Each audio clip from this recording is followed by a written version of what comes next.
नमस्कार दोस्तों, आपका हमारे YouTube चैनल पर स्वागत है। दोस्तों, अभी तक आपने हमारे चैनल को सब्सक्राइब नहीं किया है तो जो नीचे लाल कलर में सब्सक्राइब बटन है उसे दबा के आप हमारे YouTube चैनल से जुड़ सकते हो। दोस्तों, आज का हमारा क्वेश्चन है प्राथमिक तथा द्वितीयक वाहित मल उपचार के बीच में अंतर लिखिए। तो आज हम बात करेंगे कि प्राथमिक और द्वितीयक वाहित मल उपचार के बीच में क्या अंतर है। इससे पहले हमें समझना होगा दोस्तों कि वाहित मल उपचार हम किसे कहते हैं। तो आइए सबसे पहले हम देखते हैं वाहित मल उपचार की परिभाषा। दोस्तों, जो वाहित मल यानी जो सीवेज वाटर होता है वे घरों, उद्योगों, अस्पतालों, कार्यालयों आदि में उपयोग के बाद प्रवाहित किए जाने वाले अपशिष्ट जल को वाहित मल कहते हैं।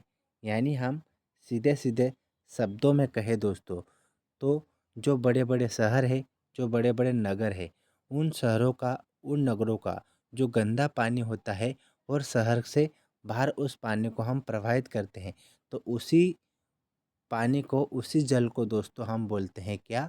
वाहित मल।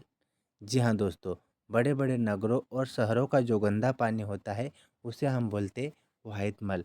उस पानी को दोस्तों हम दो प्रकार से, यानी दो स्टेज में, प्राथमिक वाहित मल उपचार और दूसरा है द्वितीयक वाहित मल उपचार। इस प्रक्रिया के माध्यम से हम उस शहरों का और नगरों के गंदे पानी को कृषि हेतु उपयोग में ला सकते हैं। तो अब हम बात करेंगे दोनों के बीच में अंतर कि प्राथमिक वाहित मल उपचार और द्वितीयक वाहित मल उपचार के बीच में क्या अंतर है दोस्तों। प्राथमिक वाहित मल उपचार और द्वितीयक वाहित मल उपचार। प्राथमिक वाहित मल उपचार में पहला पॉइंट हम याद रखेंगे दोस्तों, यह एक भौतिक यांत्रिक प्रक्रिया है जिसमें तैरने वाली अशुद्धियाँ जैसे रेत, मिट्टी तथा कंकड़ आदि छानकर नितारकर अलग होते हैं। यानी जब हम शहरों और नगरों का जो गंदा पानी होता है दोस्तों, तो उसे हम दो प्रकार से, यानी दो स्टेज में, प्राथमिक और द्वितीयक, दो स्टेज में हम उसे कृषि हेतु उपयोग में उपयोगी बना सकते हैं। तो जो प्राथमिक स्टेज है यानी प्राथमिक वाहित मल उपचार प्रक्रिया है, उसमें हम जो शहरों का, नगरों का गंदा पानी है दोस्तों, उस पानी से अशुद्धियाँ जैसे रेत, मिट्टी तथा कंकड़, इनको छानकर या निथारकर अलग कर लेते हैं। ठीक है दोस्तों।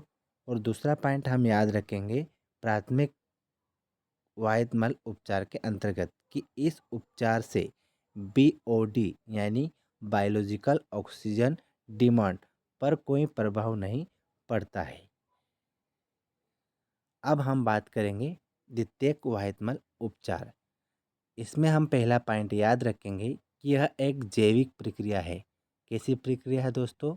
जैविक, जिसमें कार्बनिक पदार्थों का वायवीय तथा अवायवीय अपघटन होता है। यानी द्वितीयक वाहित मल उपचार प्रक्रिया में जो शहरों का और नगरों का गंदा पानी है, जिसमें से हमने रेत, मिट्टी, कंकड़ इनको छानकर अलग किया था, उसके बाद में जो पानी बच रहा है दोस्तों, उस पानी को हम वायवीय और अवायवीय अपघटन के द्वारा शुद्ध करते हैं। सेकंड पॉइंट हम याद रखेंगे कि इस उपचार से बीओडी कम हो जाती है।